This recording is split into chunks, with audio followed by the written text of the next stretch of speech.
Gravando, professor. Boa tarde a todas e todos. Vamos dar início à nossa segunda reunião ordinária da CIDF, hoje, 13 de março de 2025. Começo aqui dando boas-vindas aos membros da CIDF, a senhora Ana Cláudia Secato, representante dos assistentes técnicos, coordenadores técnicos de unidades da área biológica, em substituição à servidora Adriana Camargo Cavalcante. Ana Cláudia, bem-vinda de volta, né? Obrigada, professor. Obrigada. Justificativas de ausência, o professor Anderson da FEA, nosso representante dos diretores na área tecnológica, do senhor Adilson, da FCA, representante dos membros da CSA na área de Humanas e Artes, do Edelson, da COSENIX, representante dos membros das CSAs da Administração Central, da Lina, da DGA, que é a nossa coordenadora aí da DGA, né? Mas estamos aí com ouvinte, a senhora Josiane Miguel. Josiane, muito bem-vinda. E também a ausência da Simone, da Faculdade de Educação, que é a nossa representante dos presidentes CSAs na área de Humanas e Artes. Também, além da Josiane participando como ouvinte, temos também o servidor Eduardo Orlando da FEA. Bem-vindo, Eduardo. Mais alguma ausência aí em cima da hora, Demir? Não, professor. Justificativa de ausência? Até o momento, somente esses. São essas mesmo. Então, já começo colocando para, para avaliação a nossa súmula da última reunião, que foi realizada dia 13 de fevereiro de 2025. Pergunto se há alguma manifestação sobre essa súmula.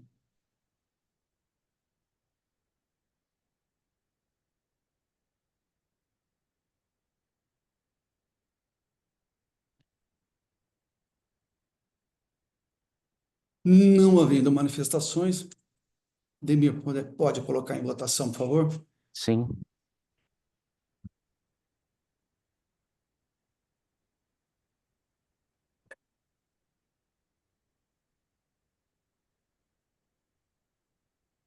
Aí tá aparecendo aí para vocês. Somente os titulares votam, ok?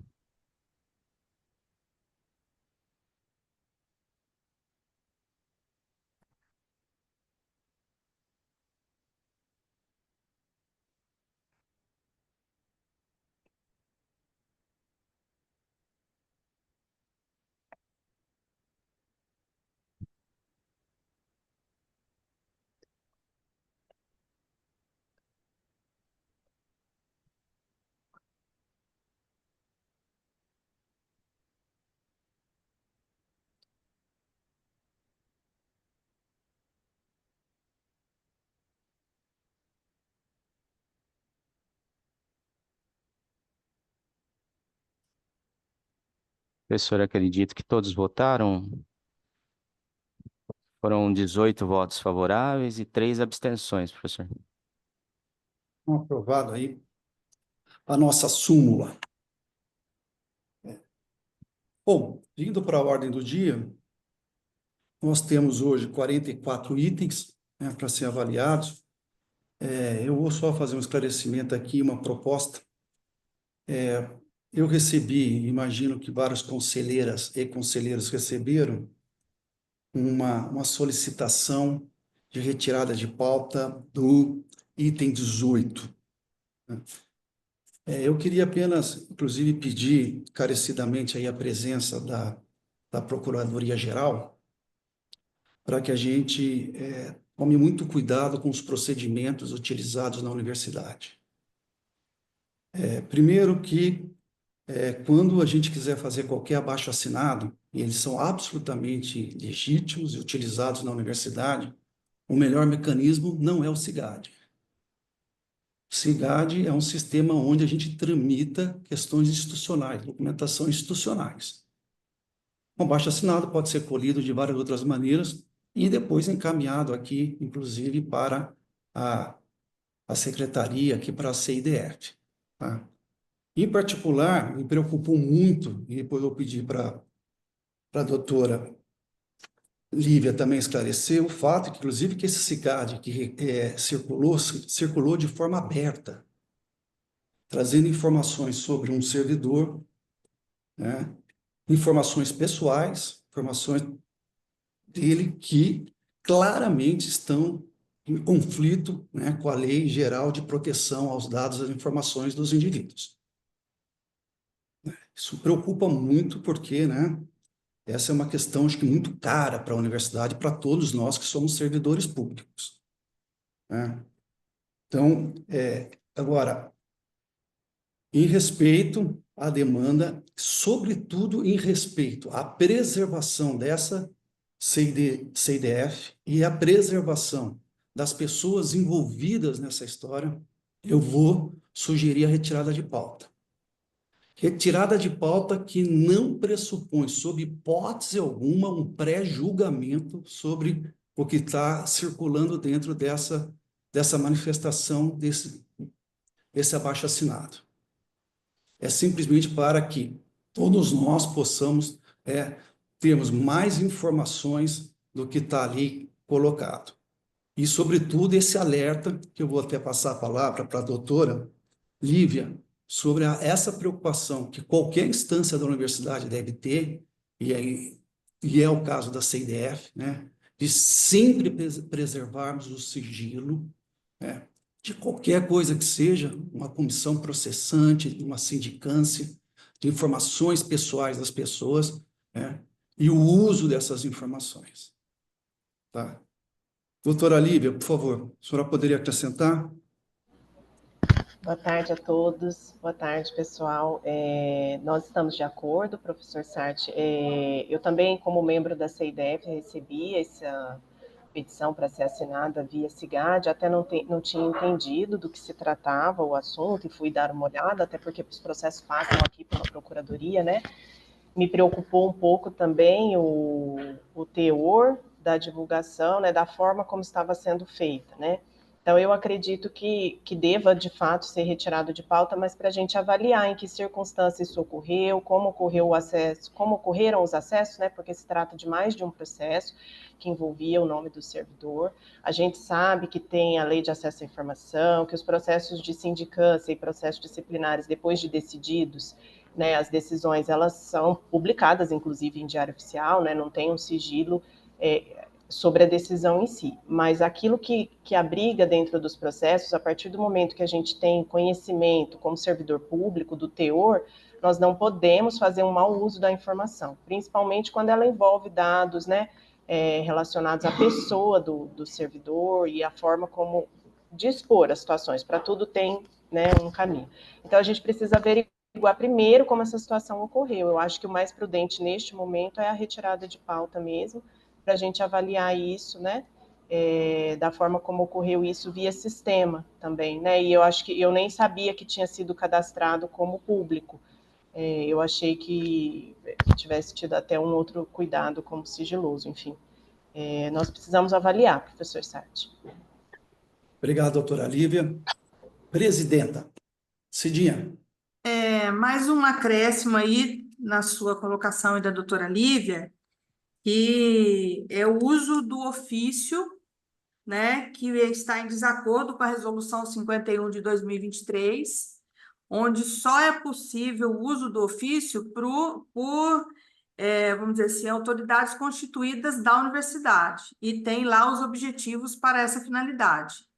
Então, o uso do ofício para este assunto está completamente irregular. Só acrescentando mais esse item na fala sua e da doutora Lívia.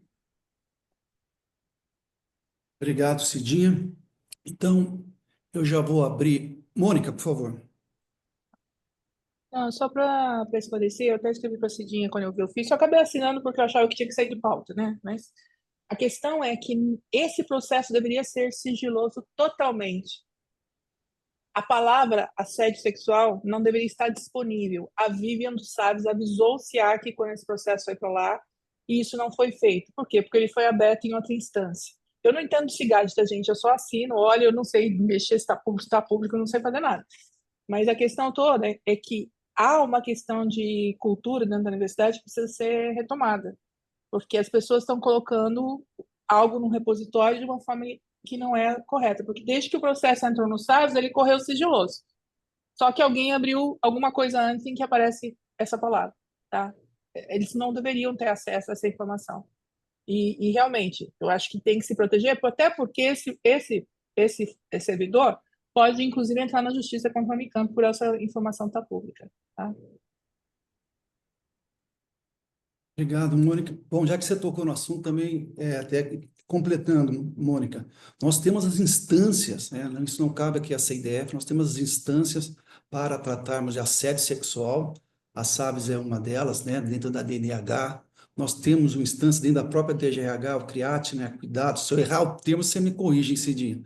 Os cuidados, relacionamento interpessoal, né? No ambiente de trabalho, o CRIAT, que também para receber questões, problemas nas relações entre nós, servidores. Então, temos os mecanismos, né, corretos, né, para que, e os instrumentos para serem tratados questões graves e delicadas como essa. Então, eu pediria para o Ademir colocar em votação, porque isso precede, né, a retirada de pauta do item 18. Por favor, Ademir.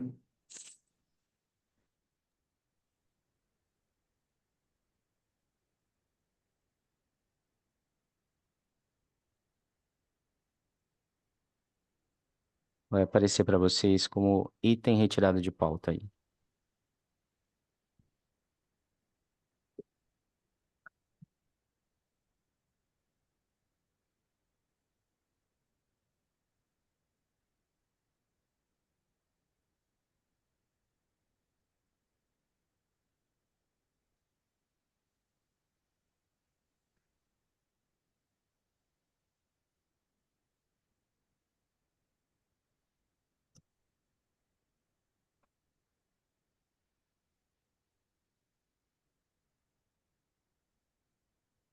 Bom, professor, acredito que todos votaram. Foram 22 votos favoráveis.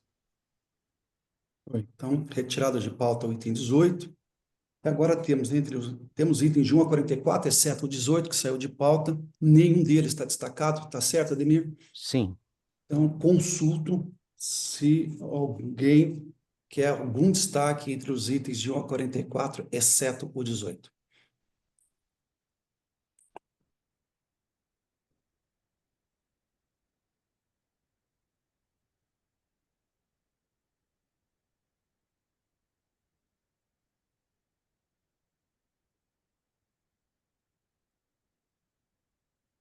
Não havendo destaques, pediria então ao Ademir colocar em votação os itens de 1 a 44, exceto o 18, que já saiu de pauta.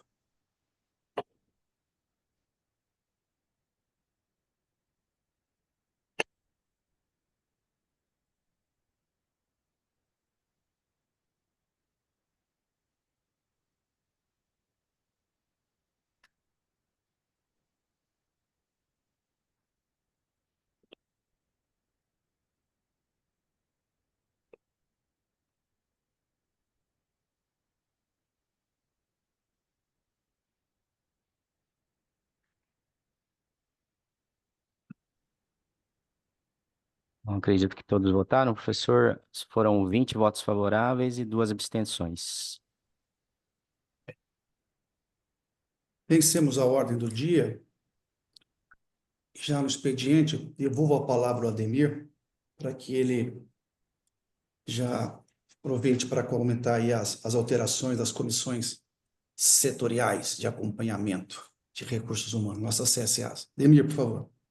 Ok, então entrando aí no expediente, temos aí o item 3A, que são as alterações nas CSAs, RHs para a ciência.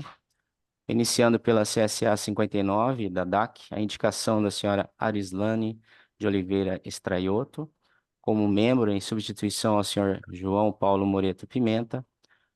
Na CSA 65 da SEC, a indicação da senhora Cláudia Marques Rodrigues como membro em substituição ao senhor Otávio Augusto Bueno da Silva. No item 3B, fala sobre a alteração na composição de membros, como o professor já disse no início da reunião, é a indicação da servidora Ana Cláudia Secato, da FOP, representante aí dos ATs e dos CTUs na área de biológica, em substituição à servidora Adriana Camargo Cavalcante, da FENF. É isso, professor. Obrigado, Ademir. Passo a palavra à nossa presidenta, se temos informes da DGRH. Giovana, nós temos algum informe para dar do processo de progressão? Passo para a Giovana. Giovana, Cidinha. por favor. Obrigada. Boa tarde a todos. Boa Só tarde. relembrar que as inscrições do processo de progressão começam na segunda-feira. Nós temos 2.462 servidores aptos e a inscrição vai até 31 de março. E lembrar também que os servidores que estão sendo designados hoje, né, que a gente aprovou agora, eles já entram, caso solicitem a progressão vertical, eles já entram nas listagens de servidores com cargo gratificado, cada um especificamente dentro do seu segmento. Bom, acho que é isso, no geral. Obrigada. Giovana, você podia só repetir um número para mim? 2.462, é isso? Isso, e lembrar que Por esse enquanto, número ele pode ter Não, sim, entendi, por variação. enquanto. Perfeito. Isso, a gente tem afastamentos previstos que impactam na pessoa não poder concorrer, e nós também temos avaliações de desempenho sendo abertas a todo momento. Dessa quantia de servidores, 300 servidores não vão poder a progressão vertical, porque não atendem a algum dos novos requisitos que foram aprovados na última deliberação. Alguns deles são ter 2 avaliações de desempenho. Então, ao longo do mês de março, a gente vai ter avaliações de desempenho sendo abertas ainda. Então, pode ser que esse número aumente um pouquinho de servidores que possam pleitear aí os 2 processos. Obrigado, Mas é Giovana. isso. Obrigada aí, um bom processo para todo mundo. Beraldo e Cidinha, mais algum informe da DGRH? Não, no momento não, professor. Então, tá ótimo. Então, estamos abertos o expediente, por favor. Vamos aqui limitar o tempo de uso, de 3 minutos por cada conselheira e conselheiro. Está aberto aí o expediente.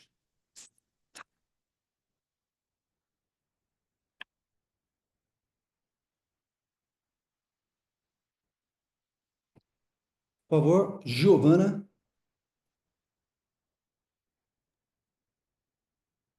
Olá, boa tarde a todos. Estão me ouvindo? Sim, estamos ouvindo.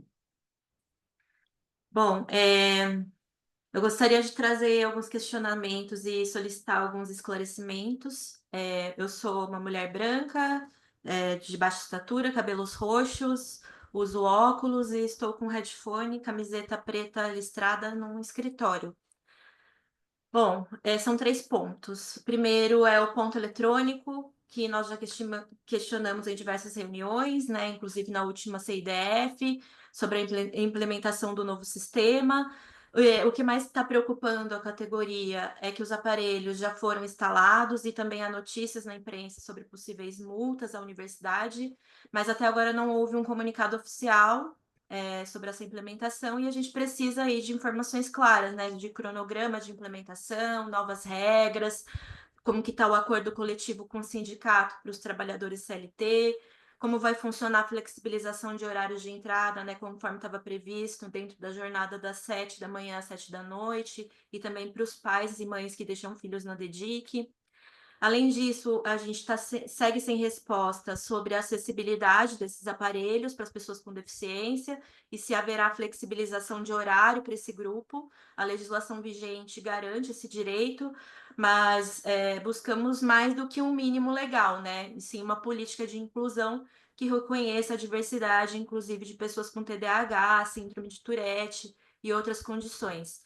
Sabemos que foi formalizada uma comissão para analisar a implementação do ponto eletrônico para os trabalhadores com deficiência em novembro, mas eu fui informada de que até agora essa comissão não se reuniu para avaliar essa questão, então isso precisa ser resolvido e priorizado. O segundo ponto, os direitos das pessoas com deficiência no trabalho e seus responsáveis. A flexibilização do horário de trabalho não se aplica somente às pessoas com deficiência, queria reiterar que também se aplica a pais e responsáveis por dependentes com deficiência, independente da idade. Esse direito já foi reconhecido pelo STF para os servidores públicos estaduais e municipais, mas a Unicamp segue sem implementar. A única coisa que nós sabemos é que foi criada uma comissão para propor essa normativa, mas essa comissão nem sequer possui pessoas com deficiência como membros, o que já configura um desrespeito à Lei Brasileira de Inclusão. Hoje a gente tem apenas o artigo 110 da Unicamp, que concede redução de 6 horas semanais, exclusivamente para quem tem filhos com deficiência, não contempla os servidores com deficiência, e também tem sido exigido comprovação médica para cada período de afastamento em algumas unidades, o que também não está previsto na legislação. Então, dessa forma, eu queria solicitar a revisão do artigo 110 para ser pautada na próxima reunião, e que também se discuta a criação de uma política institucional de inclusão com redução, flexibilização de jornada, trabalho remoto para servidores com deficiência e pais responsáveis por dependência com deficiência, especialmente com a aproximação do ponto eletrônico, isso precisa ser prioridade, né? E por fim, último ponto, gostaria de saber como que está a previsão de melhorias para o auxílio saúde, né? Uma das questões é prioridade no pagamento para as pessoas com deficiência e seus dependentes, e a revisão da exigência de comprovação de planos de saúde para essas pessoas, já que essa necessidade do atendimento médico especializado é constante e inevitável. E, por fim, considerar outros gastos com saúde para todos, né, que sejam psicoterapia, tratamentos especializados, exames, mesmo que seja mediante a comprovação. Mas isso já foi solicitado pelo STU e não foi atendido. Então, eu gostaria de solicitar esses 3 pontos para inclusão na próxima pauta de reunião, para que a gente possa avançar nessas questões. E, por fim, pedir encarecidamente a leitura de uma carta das mulheres, de um coletivo de mulheres da Unicamp, sobre o tema abordado, né, que foi retirado de pauta, sem, obviamente, expor dados pessoais de ninguém. Obrigada. Thalita, por favor. Depois a gente aborda todas as questões, né? Boa tarde. Boa tarde. Eu queria falar um pouco sobre atestados negados pelo DPME. A gente teve uma situação aqui na DEP a semana passada, de um atestado de um funcionário, atestado de um dia, né? Ele teve um problema, foi ao médico, trouxe atestado, passou pelo DPME negou, e a gente teve orientação do DGRH para colocar F4 no cartão desse atestado negado, né? Até então a gente tinha orientação para pôr F3, que era uma falta justificada, e agora a orientação parece que vai sair, ou já saiu recentemente uma normativa, eu não consegui ter tempo para conversar com a RH aqui da DEP para perguntar sobre isso, se já saiu, mas que a orientação a partir de agora dos atestados negados no DPME, eles devem ser anotados como falta injustificada. A gente ficou bastante preocupado aqui, na semana passada a gente ainda conseguiu contornar e colocar o F3, como acho que a instrução ainda não tinha saído, mas eu acho muito difícil isso, eu queria que a Cidinha, o Everaldo, me ajudasse, né, explicasse um pouco isso para a gente conseguir explicar isso também para o funcionário, se é que isso vai sair mesmo a instrução, porque é muito difícil, né, você tem uma parcela de funcionários CLT que vão ao médico, trazem um atestado e está tudo bem, e outra parcela que é estatutário, que vai ao médico, traz o atestado e depois esse atestado é negado, e ele vai ficar com uma falta injustificada, né. Então queria entender como é que está acontecendo essa orientação, como é que a gente aborda isso, por que que isso precisa ser assim, não sei se tivemos outros casos aí em outras unidades, mas eu achei uma coisa bastante complicada. Obrigada. Obrigado, Thalita. Celso, já tem algumas questões, eu vou pedir para depois eu te passo a palavra. Ou é alguma coisa associada a essas que foram levantadas? Por favor, só responde. Bom, só uma delas é só uma complementação do que a Giovana perguntou sobre as questões do ponto eletrônico.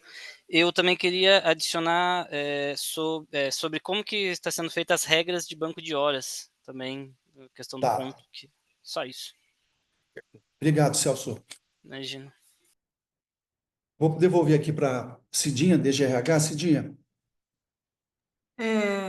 Eu vou começar respondendo a pergunta da Thalita, e depois a questão do ponto eletrônico, eu vou passar para o Everaldo, depois eu faço uma complementação nas inúmeras questões colocadas aí pela Giovana. Thalita, essa questão nós estamos numa aproximação com o DPME, e também nós estamos trabalhando até com base em normativas que o DPME tem emitido, e nós solicitamos um parecer PG sobre toda essa situação que a universidade vem vivenciando em relação até com vistas, né, até a regulamentação depois do ponto eletrônico também, né, que vai ter esses impactos aí também na frequência, como a gente trabalha com isso, né? Obviamente, a frequência é de responsabilidade do gestor da unidade, né, que tem toda a prerrogativa de estar entendendo se aquela falta será justificada ou não justificada. Agora, se a perícia ela negou um atestado, não tem justificativa institucional para aceitar, porque o perito está lá para poder reconhecer o atestado, né? Então, nós estamos trabalhando nessa instituição normativa, nós vamos dar todas as informações necessárias a todos os RHs no momento que a gente finalizar a conclusão de tudo isso, mas, assim, isso vem organizar uma situação muito ampla na universidade, como aquela questão de recurso, a pessoa solicita um recurso em relação à perícia negada, e anteriormente a pessoa ficava aguardando o recurso fora do trabalho, né? E agora mudou um pouco, a pessoa tem que aguardar a resposta do recurso trabalhando, porque o perito avaliou e, na visão do perito, a pessoa tem condição de voltar ao trabalho, né? Então, nós estamos tentando achar buscando as normas do DPME, adequando as normas da universidade, no sentido da gente também não estar incorrendo em outras situações para a gente ser cobrado futuramente. Se eu tenho uma pessoa que está com atestado médico, o perito não reconheceu esse atestado médico como válido, né, a instituição precisa ter argumentos para continuar pagando essas pessoas os dias trabalhados, né? Mas, assim, fiquem tranquilos, porque a gente está trabalhando em cima disso e, no momento correto, nós vamos dar todas as orientações a respeito. A gente já tem um parecer PG sobre tudo isso e a gente vai estar aí divulgando uma instituição normativa, né, que vai dar esse retorno. Então, a princípio, o parecer indica isso. Atestado negado pela perícia, que justificativa nós temos para poder reconhecer se o perito está negando esse atestado? Tem questões aí a ser analisadas ainda, mas a decisão primeira foi essa. Então, a gente está trabalhando nesses aspectos aí e a gente volta a falar com os RHs oportunamente. Por hora, a gente está cumprindo o parecer PG na medida do possível. Obrigado, Cidinha. Ponto eletrônico para o Everaldo. Everaldo dá um panorama, depois eu quero comentar umas coisas também. Everaldo, por favor. Boa tarde, professor Sarti, a todas e todos os membros. Ponto eletrônico, só para começar com 2 pontos bem rápidos, é sempre importante nós retomarmos, tudo começou pelas compras dos aparelhos que ocorreu em 2011, o Ministério Público, né, atuou a universidade em relação a isso, teve em contato com nós, né, notificou, perdão, a universidade, já era para ter sido totalmente implantado na gestão anterior, só não foi implantado por causa da pandemia. Passado a pandemia, o Ministério Público volta e nos impõe a implantação do ponto eletrônico. Então, né, nós, a partir desse momento, fizemos todas as negociações, passamos as minutas na CADE, fizemos a aquisição do software totalmente baseado na legislação nova. Isso nos trouxe para a universidade como um todo um desafio, mas tivemos todo o apoio da DGA, da Procuradoria, para resolver essa questão. O software foi adquirido e foi, né, fechado, assinado o contrato no final de novembro, começo de dezembro. No último dia letivo de 2024, nós fizemos a reunião com a sênior de implantação do processo, do projeto, né, a reunião de kick-off, que eles chamam. A partir daí, a DGRH criou um grupo de usuários estratégicos chaves, contendo usuários de unidades, dos hospitais, né, dos colégios técnicos. Então, a gente criou esse grupo para iniciar toda a padronização do sistema. O projeto que estava, então, posto para ser instalado em 1 ano e 4 meses, a gente vai ter que fazer num tempo muito mais curto, com a ajuda desse grupo. Falando um pouquinho em relação também ao Ministério Público, nós tivemos pessoalmente, eu estive, a Procuradoria esteve, o professor Tom Zé conversando com o Ministério Público em novembro, falando de toda a situação, apresentamos, acho que isso não é segredo para ninguém, foi colocado né, o promotor do Ministério Público foi totalmente contra qualquer tipo de adiamento, né, nós fizemos todo o pleito, a explicação, ele foi radicalmente contra e falou que ele iria executar o TAC que previa multa diária de R$ 1.000, né, que o tempo de implantação terminava em 31 de dezembro de 2024. Isso foi noticiado na imprensa, chegou nesse ano, ele pediu informações, nós prestamos, e ele manda, né, o Ministério Público manda para a Justiça, então, para cumprir, né, para executar o TAC em relação ao Unicamp. A Justiça já nos cobrou, então, em relação a isso, nós estamos nos posicionando. A implantação ela está em pleno, né, está em andamento com toda essa situação. Então, nós estamos agilizando, fazendo o mais rápido possível, né? Colocamos para fazer testes tanto na reitoria, era um pedido do reitor, fazer na reitoria e aqui na DGRH, nós achamos por bem começar por esses dois órgãos, fazer marcações em paralelos para ver como que está né, a situação do software. Então, um software que a gente estava previsto aí para implantar em mais de um ano, nós estamos minimizando esse tempo para fazer no menor prazo possível. Estamos finalizando a parte de toda a parametrização do sistema, né? Foi perguntado para nós em relação à jornada móvel, acho que a Giovana colocou, jornada móvel está prevista na CAD, para as unidades locais, né, que a direção das unidades for possível fazer a jornada móvel. O que é a jornada móvel? Entre as 7 da manhã e as 7 da noite, o servidor tem que cumprir as suas 8 horas. Então, por exemplo, na DGRH, o nosso horário padrão das 8h30 às 17h30. Pode ter um dia que eu chegue às 9 e saia às 18. Isso já está previsto na CAD, né? Mas isso depende das unidades a autorizar.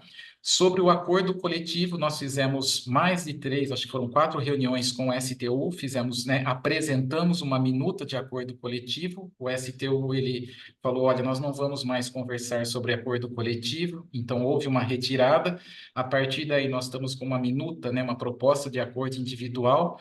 O acordo coletivo previa algumas extensões de alguns horários, né, para pessoas, né, que têm filhos nas creches, têm filhos né, netos, então que têm dependentes nas creches, um acréscimo aí na questão dos atrasos. Bom, nós colocamos no acordo coletivo só para os seletistas, né, para estatutário não precisa, ficou só a questão do banco de horas. Fizemos uma proposta para a reitoria de uma alteração da CAD para esses benefícios que estavam no acordo coletivo, para que eles vão pela CAD, porque a gente não pode deliberar sobre a CAD. Então, a gente está vindo com uma proposta de pequenos ajustes, né, para entendendo a necessidade das pessoas que têm filhos nas creches, então fazer algumas adaptações, flexibilização em relação a isto. Tá? Sobre a comissão PCD, foi criada uma comissão pela reitoria, então é um trabalho que está sendo feito sobre isto.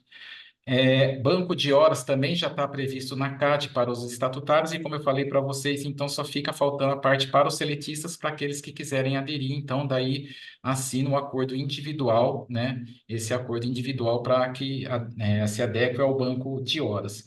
Esse grupo de usuários também já está definindo o banco de horas, ele vai sair por uma resolução do reitor, né? Basicamente falando, ele vai ser limitado a uma jornada semanal do servidor. Então, o servidor que faz 40 horas, ele pode ter 40 horas positivas ou negativas, sempre dependendo de negociação entre o servidor e sua chefia, o que vai para o banco de horas ou não. Lembrando que o que vai para o banco de horas é exatamente as horas trabalhadas, não são aquelas horas que o servidor chega mais cedo por uma necessidade pessoal, mas aquilo que é acordado com a sua chefia. Tá? Então, a gente está fazendo só marcação de início e fim, né? Está sendo feito da forma mais flexível possível para o servidor, para atender às necessidades, para não mudar a nossa realidade.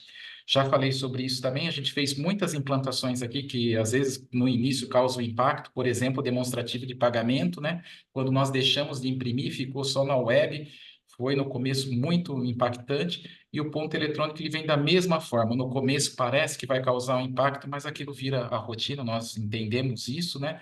E ele vai ser feito da forma mais flexível para que adeque às necessidades, né, dos servidores e também para nós atendermos o que o Ministério Público pediu. Acho que era isso, professor. Se tiver mais alguma dúvida, depois a gente pode responder sobre esse assunto. Não sei se a Obrigado, Cidinha quer Everaldo. complementar. Professor, depois eu queria passar a palavra para a Dani Martins, que tem uma questão colocada sobre o artigo 110, e ela está na reunião que nós estamos estudando aí a aplicabilidade do decreto. Pode passar já, por favor. Dani, por Dani. favor.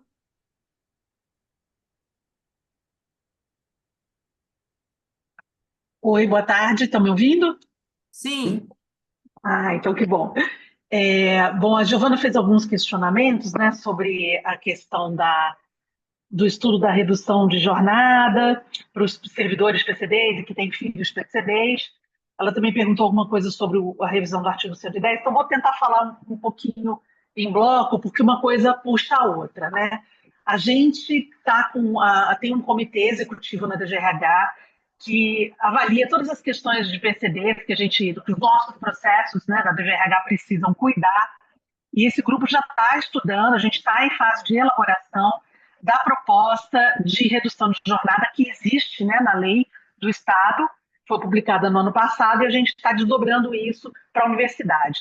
Para a gente começar esse trabalho, a gente precisou de um parecer da PG, esse parecer chegou para a gente no mês passado, então a gente, com base no parecer, na legislação vigente, nas condições e nos processos que já existem na universidade, a gente está elaborando, então, as regras, uma normativa possível porque a gente entende na universidade. Então, acredito que em breve a gente já vai ter essa elaboração concluída. A Giovana colocou também, né, que nesse grupo da DGRH não tem nenhuma representação de PCD, nenhuma pessoa PCD. Eu queria informar também, esclarecer para a Giovana, que eu sou membro dessa comissão, sou coordenadora da Divisão de Saúde Ocupacional e sou mãe de PCD, de uma adolescente PCD. Além de tudo, sou mãe atípica também, minha filha tem um diagnóstico de TEA, então eu acho que eu tenho aí um papel que não só o meu papel técnico, né, como coordenadora da DSO, eu sou psicóloga de formação e também tenho toda essa experiência voltada especialmente por ter uma filha PCD e com um diagnóstico específico, que é uma das questões que está sendo trazida de forma importante na universidade nesse momento, né? E um outro esclarecimento final, que é quando ela fala da revisão, ela propõe uma revisão do artigo 110, de fato, Giovana, a gente está fazendo essa revisão até à luz desse estudo que a gente está fazendo com a proposta da redução da jornada, né? Uma coisa está muito ligada à outra, são processos diferentes. O artigo 110 é um artigo que está previsto no Estatuto, no ex-Unicamp, então ele tem uma finalidade que não é a redução de jornada, é a justificativa da ausência para acompanhar, para o servidor que tem um filho PCD, acompanhar o seu filho nas terapias, nas situações em que ele precisa estar junto. Então, são conceitos diferentes. A redução de jornada, ela tem um escopo maior, né? Ela avalia o todo. No caso do artigo 110, ele é uma previsão de justificativa para a ausência. Por isso que é necessário você comprovar que você, de fato, compareceu à situação, à terapia ou o atendimento que foi necessário junto com o seu dependente.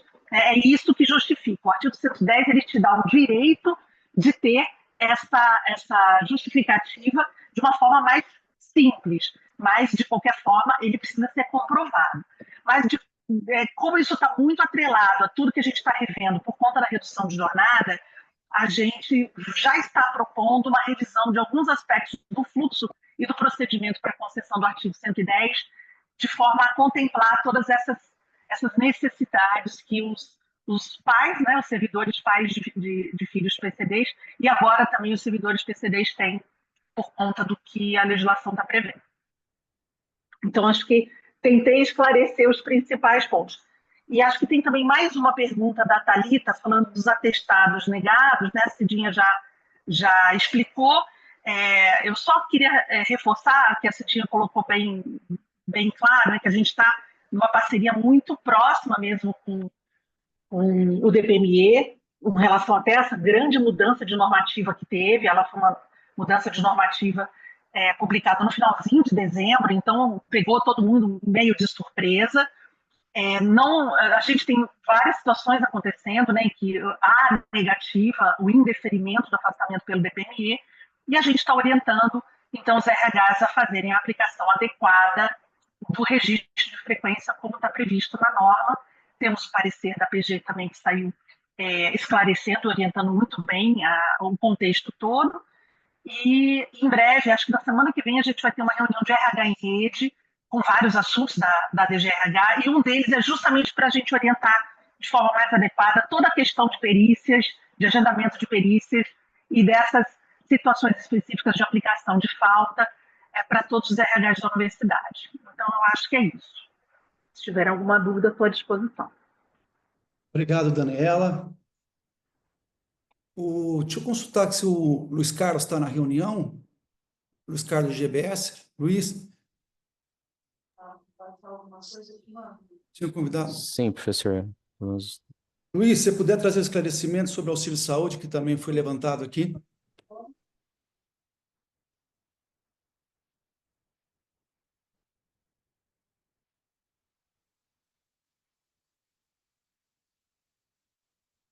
Luiz Carlos?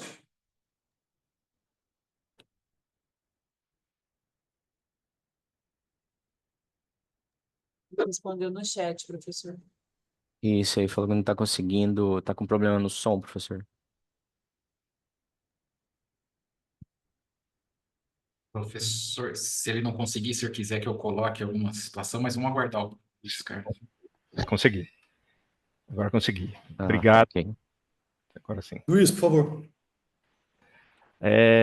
Primeiro, boa tarde a todos e todas. Obrigado, professor Sarti e todos os presentes na reunião.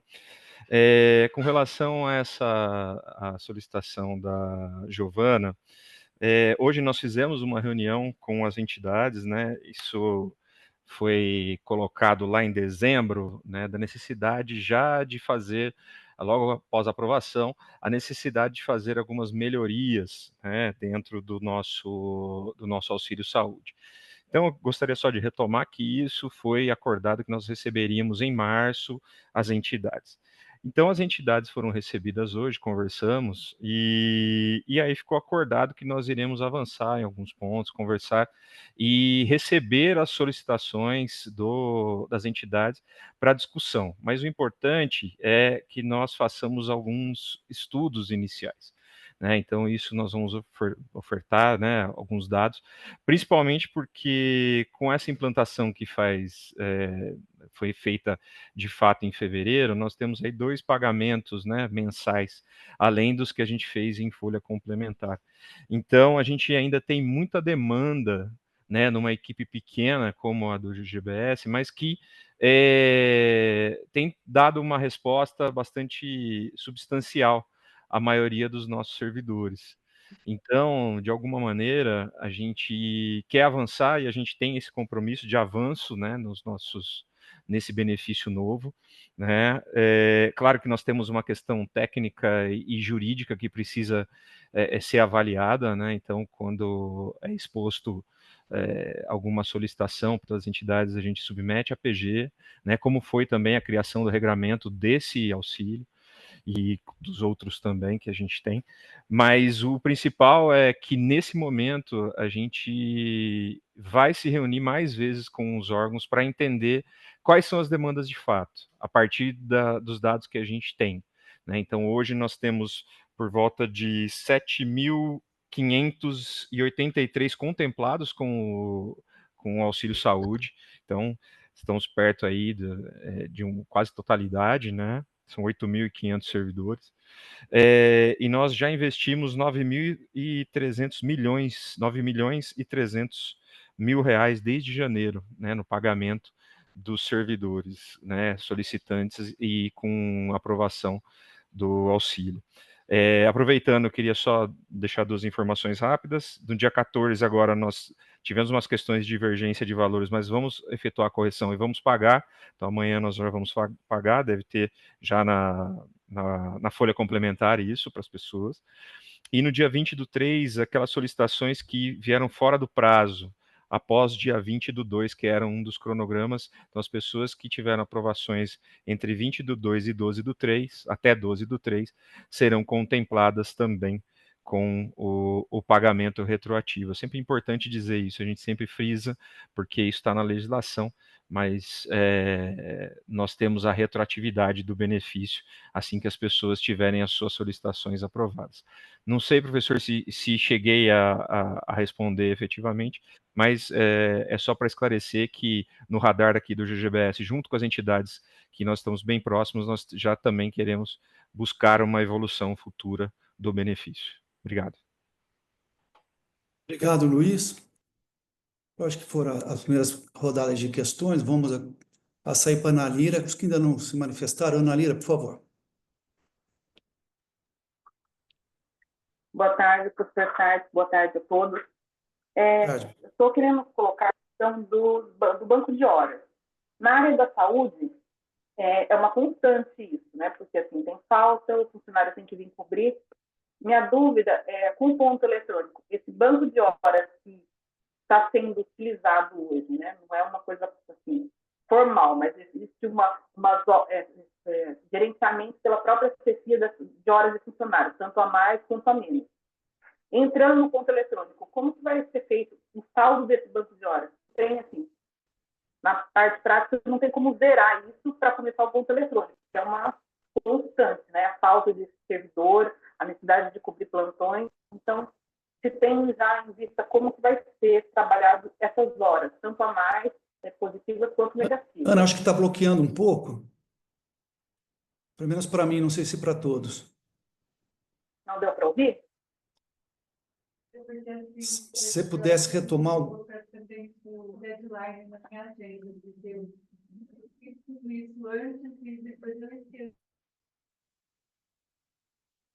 Ana, você nos ouve? Estou ouvindo. Eu queria colocar a questão do banco de horas na área da saúde, que é uma constante. Os servidores fazem horas, tem horas positivas, tem horas negativas. Com a entrada do ponto eletrônico... Ana, nós não estamos te ouvindo. Eu vou tentar digitar. Vou tentar digitar. Eu estava cortando o som dela. Tá. Gente, eu acho que é aí na reitoria, porque aqui eu estava escutando. Aqui não está, não. Ana, você poderia retomar, por favor?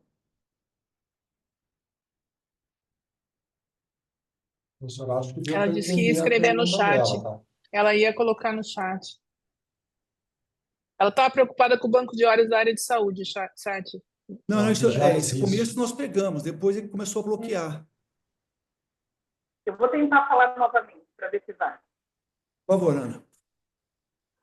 Na área da saúde, a gente tem uma constância no banco de horas.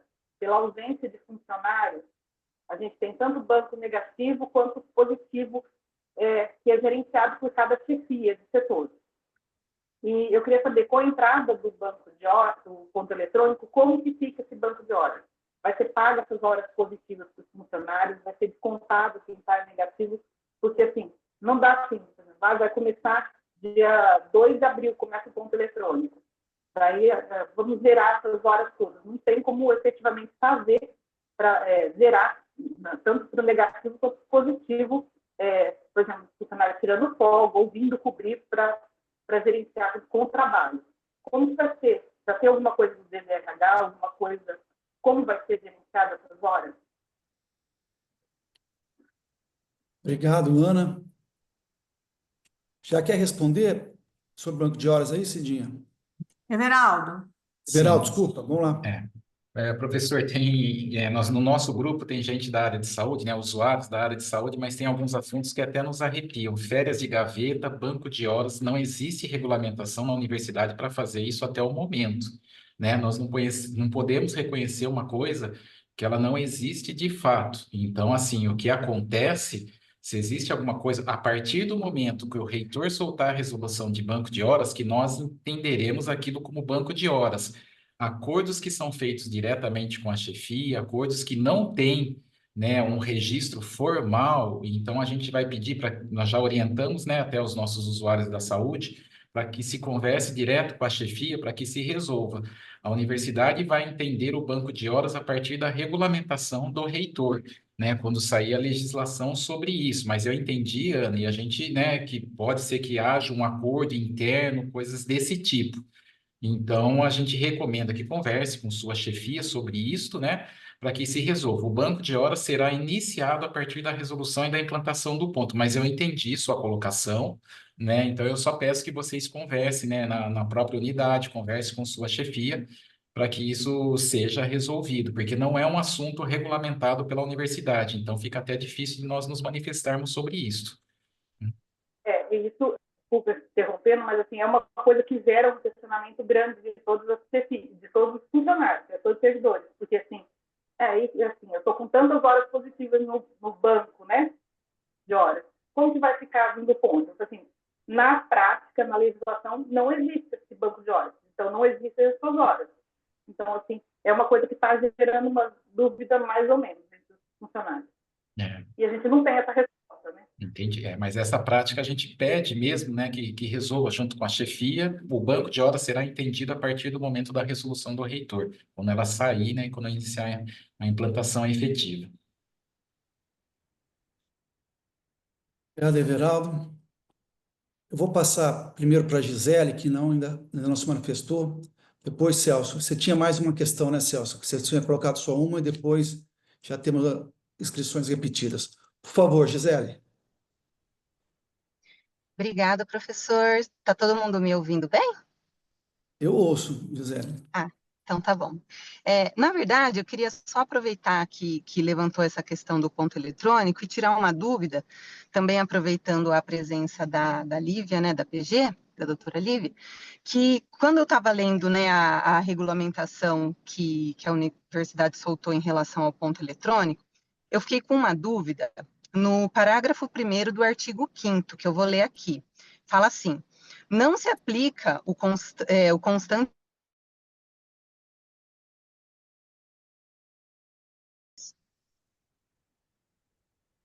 Estão me ouvindo?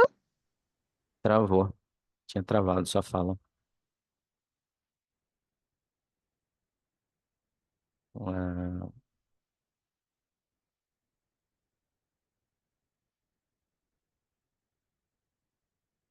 travou. E para as atividades, estão me ouvindo?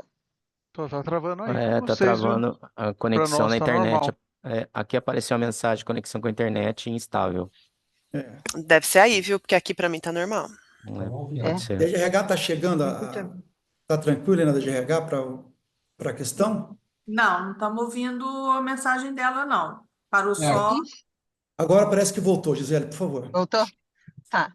É a chuva. Então, que não se aplica Você ia tal. começar a ler o parágrafo, isso. Tá, vou ler de novo então. Ele é curtinho. Lógico. Não se aplica o constante nesse artigo para as atividades de plantão previstas na Resolução GR 12 de 2011 e para as atividades de assistência aos hospitais universitários e unidades de saúde.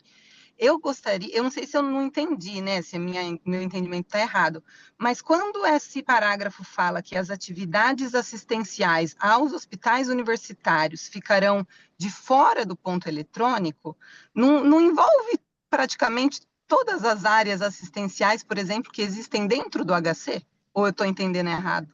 Porque são áreas assistenciais aos hospitais universitários. O HC é um hospital universitário, então todo mundo, por exemplo, eu falo do HC porque eu trabalho lá, né? Então, por exemplo, pessoal da nutrição, pessoal dos laboratórios, pessoal da fisioterapia, isso é caracterizado como assistência. Então, eles não são assistência a hospitais universitários? Eu queria um esclarecimento em relação a isso, por favor. Geraldo, pode ser? Sim, professor. Esse assunto, na verdade, eu acho que só precisava assim, ele diz o seguinte, que tem algumas categorias, algumas carreiras que não vão marcar ponto, exceto se eles estiverem fazendo, então é ao contrário. Aí nós estamos falando, acho que dos docentes, então se os docentes estiverem fazendo plantão ou trabalhando em assistência, porque ele tem uma carga horária que ele pode fazer dentro dos hospitais, então é ao contrário. Para essas categorias que não vão fazer a marcação do ponto eletrônico, não significa que eles não estarão isentos de fazer a atestação de frequência. Mas no caso que eles estiverem atuando em plantão ou estiverem atuando na assistência, então, né, tem alguns docentes, principalmente da FCM, da FEIF, a hora que eles vão para fazer assistência dentro do hospital, eles têm que fazer uma carga horária, daí eles têm que fazer a marcação do ponto eletrônico. É isso.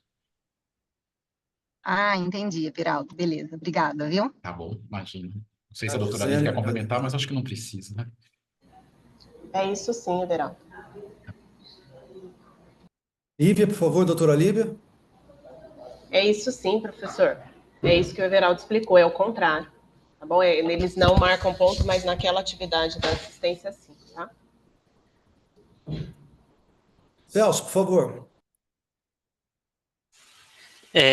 Bom, eu fiquei com uma dúvida só, queria um esclarecimento rápido.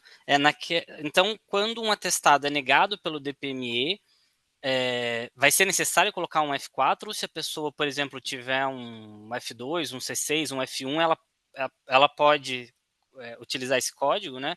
Ou não, ou vai ser meio uma coisa automática. Isso ficou um pouco na dúvida. E uma outra questão por agora, deveria estar tendo as eleições para CSAs, né, que foram prorrogadas.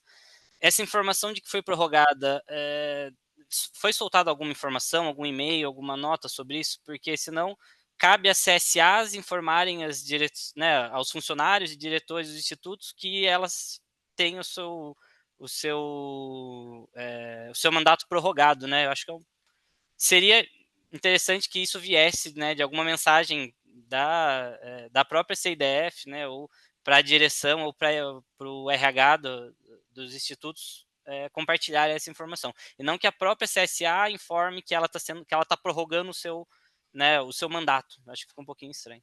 Só essas duas coisas. Obrigado, Celso. Giovana, você responde da CSA? Pode ser? Ademir. Ademir? Uhum. Ademir, por favor. Seria o Ademir. Celso, questão da CSA, você pode... Com essa extensão, né, não foi feito nenhum um pronunciamento, mandado um e-mail ou colocado no portal da DGRH uma informação que isso aconteceu, né? Então fica a cargo das próprias CSAs informarem que elas estenderam o seu prazo, né, de continuidade, enquanto agora deveria estar tendo eleição. Então, eu acho que faria um pouco mais de sentido se fosse, como foi uma decisão aqui da CIDF, que a própria CIDF, né, essa informação, ela seja passada, né, de vocês, né, de um nível mais alto do que da própria CSA, entendeu? Certo. Nós Acho que seria enviamos... interessante isso. Sim, nós enviamos os e-mails para todas as CSAs. Se eu não me engano, mandamos para os RHs também, mas a gente pode reforçar enviando novamente, reencaminhando Tá. né, novamente aos RHs. Pedindo Está no divulgação site da seria interessante. PRDU também. Foi Isso, publicado na época no site uma notícia e está dentro da aba da CIDF e da CSA também, além dos RHs e das CSAs. exatamente. Celso, além dos RH, você acha necessário mais alguém ser informado? Não, se já foi passado para os RHs, eu acho que só confirmar se foi mesmo passado, acho que tudo bem. Pedindo divulgação. Tá bom, a gente divulga sim, a gente vai verificar e reenvia para eles, tá bom? Beleza. Obrigado, Celso. Giovana, por favor. Eu estava Olá. Sou eu ou a outra Giovana? Você, Giovana. Não. Comara. Tá bom. Eu fiquei com algumas dúvidas a respeito das respostas, né, que a gente teve aqui. Primeiro, sobre o ponto eletrônico, não ficou muito claro a respeito de como vai funcionar a flexibilização do horário entre as 7 da manhã e as 7 da noite, e se isso está valendo para quais unidades, né? Porque a gente tem aí informações de que tem unidades que já informaram aos seus funcionários de que não vão adequar a flexibilização de entrada e saída, né? Por exemplo, uma pessoa que entra às 8h30, na verdade entra às 8 ou entra às 9, né? Do tipo assim, quem entra 8h30 sai 5h30, não vai poder entrar às 8 e sair às 5, ou entrar às 9 e sair às 6. A gente queria um esclarecimento se isso se manteve, né? Se isso é permitido, porque na regulamentação isso tinha ficado entendido que seria permitido, né? Desde que a jornada acontecesse dentro desse horário, que os funcionários poderiam ter essa flexibilização do horário de jornada. Esse é um ponto de dúvida. O outro ponto de dúvida é a respeito da questão da redução de jornada, dessa normativa que está sendo feita pela DGRH. Primeiro, né, que o decreto, pelo parecer da PG, eles entendem que o decreto estadual não precisaria valer de toda forma para a universidade, porque a universidade possui autonomia universitária, né? Então, na verdade, essa normativa, ela não iria se pautar necessariamente nesse decreto estadual, ela poderia utilizar como modelo, mas sim na decisão do STF, que aí sim é o que obriga a universidade a implementar essa redução de jornada, né? O horário especial, na verdade, que não é somente a redução de jornada, é também implementar uma política de flexibilização de horários para as pessoas com deficiência e para os pais e dependentes de pessoas com deficiência. E também queria relembrar que a CLT prevê o trabalho remoto também para essas pessoas e que isso precisa ser contemplado nessa normativa, né? Então, são 3 pontos: a redução de jornada, a flexibilização de horário e o trabalho remoto, que precisam estar contemplados. E sobre a fala da Daniele sobre não ter pessoas com deficiência nessa comissão, gostaria de reiterar que pai e mãe de pessoa com deficiência não é pessoa com deficiência. Seria o mesmo que eu uma pessoa branca, digamos que eu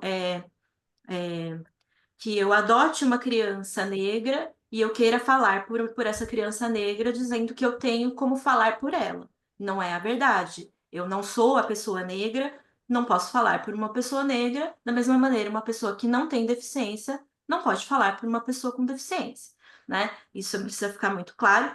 E a outra questão que eu gostaria de lembrar é que a Lei Brasileira de Inclusão, ela prevê que principalmente o serviço público precisa dar protagonismo às pessoas com deficiência. E quando a gente cobra que comissões que falem sobre deficiência tenham representantes de pessoas com deficiência, é por conta deste protagonismo que está previsto na lei. Por isso que eu, inclusive, coloquei na minha fala de que isso desrespeita a Lei Brasileira de Inclusão, né?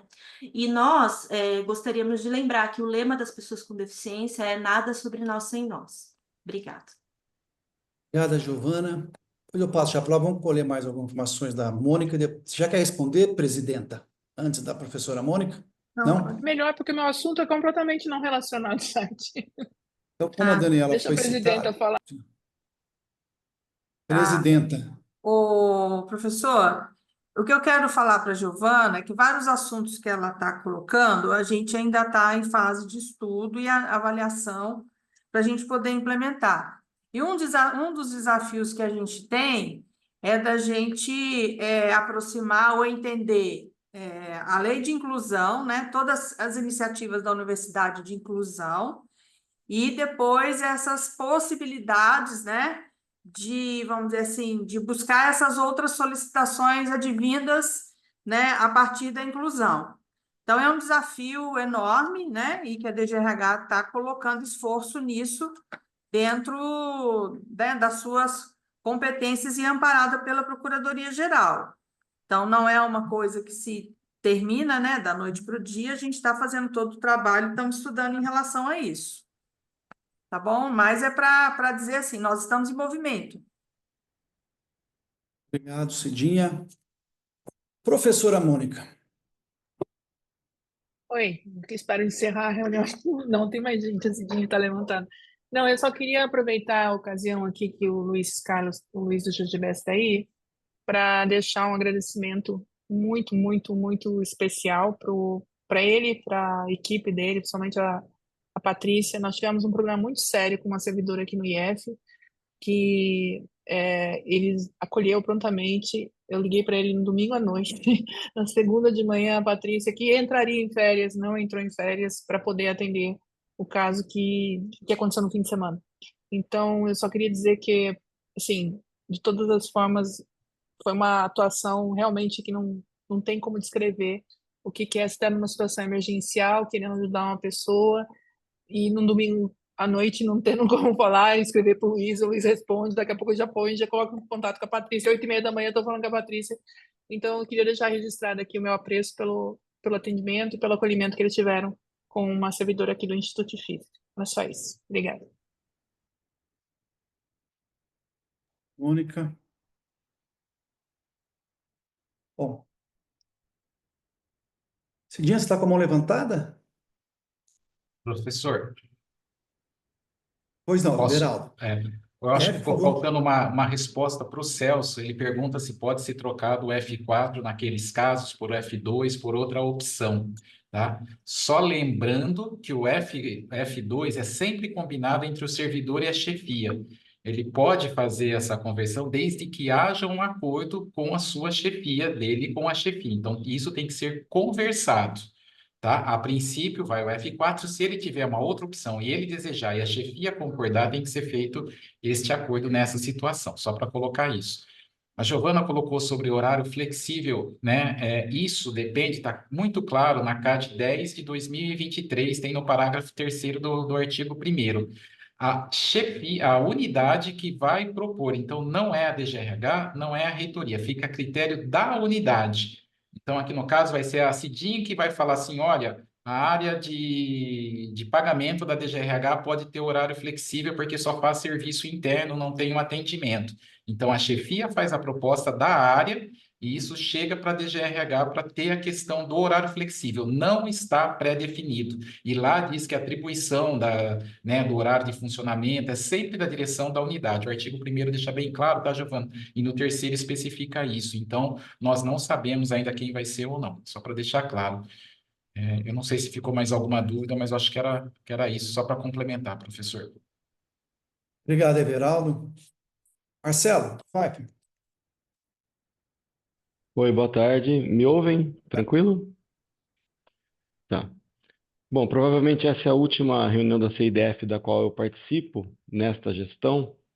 Mês que vem eu tenho um congresso para ir no Canadá e acho que vai conflitar com a data. E como eu sou indicado pelo magnífico reitor, o Tom Zé, pode ser que de maio eu não esteja aqui.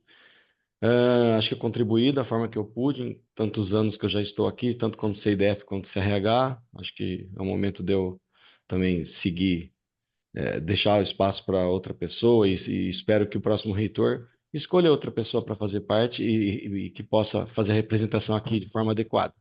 Bom, eu quero parabenizar o professor Fernando.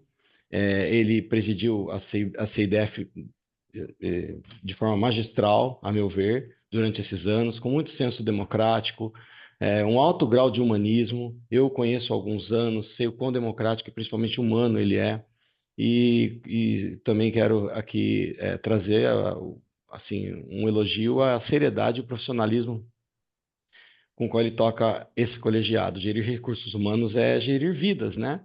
E sem humanismo e sensibilidade, eu acho que não existe qualquer chance de êxito em gestão de pessoas, né? A outra coisa que eu queria deixar é que, assim, acho que a carreira que está em vigência para fim de dispersão de servidores nos enquadramentos iniciais claramente ocorreu. Podemos ver aqui nessa reunião os enquadramentos que ninguém está mais no nível inicial, então acho que foi importante para que a gente avançasse nesse sentido e houve um avanço severo, significativo nesses 4 anos. As pessoas saíram realmente dos níveis iniciais, e eu me orgulho, acho que todos nós devemos nos orgulhar aqui de fazer parte desse colegiado por ter contribuído para um processo importante como esse na nossa universidade. Acho que esse instrumento contribuiu para isso, um instrumento de carreira, mas eu acho que a gente precisa avançar. Fica aqui lançado modestamente um desafio para que se inove um pouco mais com relação ao modelo que a gente tem de carreira hoje, sobretudo para tratar, por exemplo, de questões que tivemos aqui hoje. Mais uma vez, eu trago isso à tona. Vários servidores que estão no segmento médio ocupando funções de complexidade alta. Coordenador de serviços, supervisor de seção, coordenador de divisão, AT. Enfim, a carreira não dialoga com esses casos que nós estamos aqui aprovando. Então, acho que é desafiador a gente ter um instrumento que continue dando a chance para as pessoas evoluírem na trajetória, na carreira, né? Mas que não tenha um teto para essas pessoas. Eu defendo aqui claramente uma carreira de teto único, né?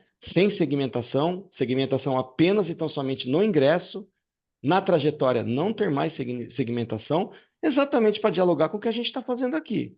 Servidores de médio ou de superior, não importa, o que importa é a competência da pessoa que vai levá-la a voos mais altos ou não na carreira. o delta de cada um já está dado na hora do ingresso. A pessoa entra no médio num delta, numa variação maior do que um salário menor que o do superior. Então, para ele chegar num teto, ele tem que andar muito mais, ele tem que ser muito bom. Mas ele pode, e acho que cabe a nós aqui pensarmos no instrumento que dialogue com isso. Ressalto aqui que a solução simplista, quer ir para o superior preste concurso, isso é uma decisão do servidor. A Unicamp, como instituição, a meu ver, tem que ter uma política de recursos humanos que dialogue com isso, com essa forma. E não, senão a gente teria que travar aqui, é de média, não pode assumir diretoria de serviço, ou diretoria de divisão, coordenação de divisão. E acho que isso não é o que a gente quer aqui, né? E a última coisa que eu queria deixar, professor Fernando, também como uma dica, né, modestamente uma dica para a próxima gestão, é a questão dos títulos. Acho que sempre a gente cai na discussão de títulos no âmbito da carreira. Tem título porque não trabalha e o outro está segurando a bronca ali. Ou esse não tem título porque o trabalho não permite que tenha título. Ora, por que a gente não pode criar uma gratificação por título não incorporável e tratar só essa questão de título de uma forma mais, diríamos, não é periférica, mas análoga, em paralelo à carreira. Então, a pessoa está no fundamental, tem o título de médio, que ganha uma gratificação, sei lá, R$200, não incorporável. A gente conseguiria tirar essa questão do título que causa embrólios na carreira. Eu estou em várias comissões há anos, comissões de carreira, né, de comissão de avaliação, e é sempre uma questão, tem sempre um tratamento que tem alto grau de subjetividade, essa questão de títulos. Então fica uma dica aqui, tem tantas instituições públicas federais, se apresenta o título, você ganha uma gratificação pelo título e acabou. E está tratado o título ali, não tem nada a ver com promoção pelo desempenho, nem com progressão pelo aumento do nível de complexidade. É isso, não deu para falar nos 3 minutos, professor, mas eu acho que era importante eu fazer essas colocações e eu desejo um ótimo trabalho a todos nós, inclusive nas próximas reuniões. Obrigado. Obrigado, Marcelo. Eu não vejo mais nenhuma inscrição. Professor, Oi, desculpa. vou pedir a palavra só para fazer um esclarecimento. Ô, Ademir, é evidente. Olá, Ademir. É uma questão, inclusive, que foi dita pela professora Mônica, né, na reunião, só esclarecimento, só até agradecer a professora Mônica aí pelas palavras, né? A gente sempre aprende aí com os membros aí da CIDF e todos os demais. Mas, a título de esclarecimento, foi dito, né, que a respeito de uma solicitação de designação do IFGW, que passou na pauta de dezembro do ano passado. Talvez tivesse ocorrido alguma aplicação de GR fora de data, algum equívoco. Porém, só para informar, né, nós recebemos em novembro o formulário de pedido, né, da servidora. Através do e-mail foi nos informado para incluir, né, na pauta de 5 de dezembro de 2024. O trâmite ocorreu normalmente em todas as instâncias, está tudo correto. Foi aplicada a GR na data da reunião, né? Mas a questão para ser assim, aquela questão de a partir de janeiro ou não, questões internas à unidade e órgão, não tivemos conhecimento. Por isso, seguiu normalmente, não ocorreu nenhum equívoco, nenhum erro por parte da secretaria, nem certificações, nem DGRH. Só para esclarecer e deixar claro. Somente isso, professor. Obrigado. Obrigado, Ademir, pelo esclarecimento. Professora Mônica. Nossa, só para não tomar muito tempo, não é questão disso, a minha questão foi questão de procedimento, porque a FAPESP, por exemplo, ela exige que quando alguém, você tem uma vigência de bolsa, e às vezes a pessoa chega antes ou depois, e ela exige, por exemplo, que seja informado o início da função. E isso, no nosso caso, foi feito. Então, assim, eu só me preocupo que o Tribunal de Contas vai checar que a pessoa não estava lotada na função para a qual ela está recebendo a gratificação. Então, essa é a minha questão, tá? Eu acho que é um procedimento que precisa ser avaliado, ou no mínimo comunicado através, porque aquela data que você coloca no formulário é muito enganosa, porque você pode colocar qualquer data lá. Na verdade, a data do início da função tem que ser a data da CIDF, pela regra vigente. Foi isso, tá? Não foi nenhuma questão de dizer, mas eu fiquei preocupada por ter gerado uma situação que é anômala do ponto de vista de legislação estadual, alguém recebendo uma gratificação não estando no exercício da função gratificada. Tá? Foi essa a minha preocupação, tá, Ademir? De forma alguma eu estou imputando qualquer problema com relação ao que foi feito, mas sim a preocupação com o que pode advir desse procedimento, tá bom? Obrigada. Tá bom, professor. Obrigado. Obrigado, Mônica. Giovana.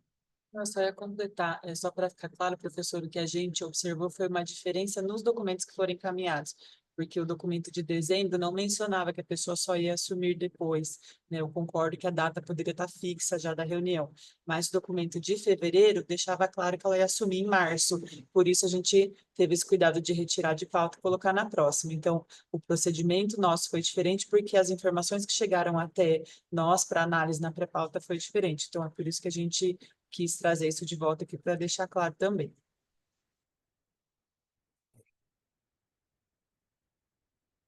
Tudo bem? Então, obrigado aí pelos esclarecimentos. Pessoal,